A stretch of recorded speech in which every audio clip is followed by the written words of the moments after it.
ஆக்சுவலாக வந்து மோகனை வந்து ஃபர்ஸ்ட் டைம் வந்து நான் பார்த்தப்போ நினச்சது வந்து நான் லைஃப் லாங் வரணும் அப்படின்னு நினச்சேன். பட் ஆனால் ஒரு ஃப்ரெண்டாக வரணும்னு நினச்சேன்.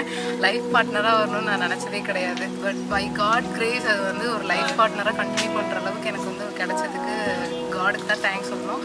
எனக்கு வந்து இது ஒரு அன்ஃபர்கட்டபிளான ஒரு டேவாக இருக்குது. ப்ளஸ் வந்து அவங்கள மேரேஜ் பண்ணிக்கிறதுக்கு ரியலி நான் ரொம்ப லக்கி.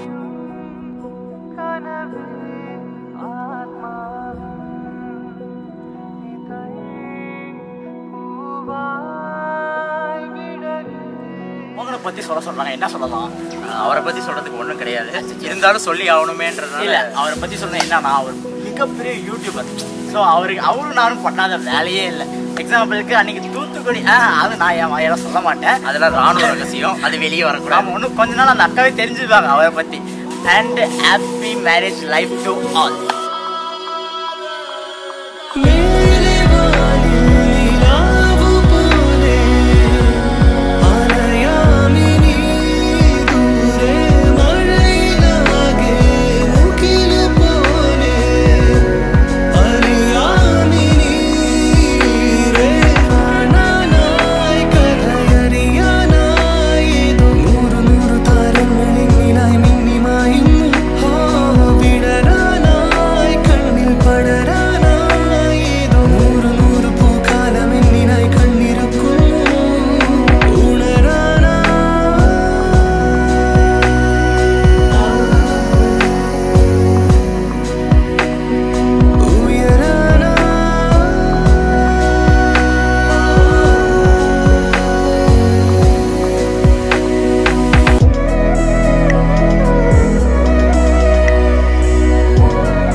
ஸ்பெஷலான ஒரு கிஃப்ட்னா அது எங்கள் அண்ணா தான்.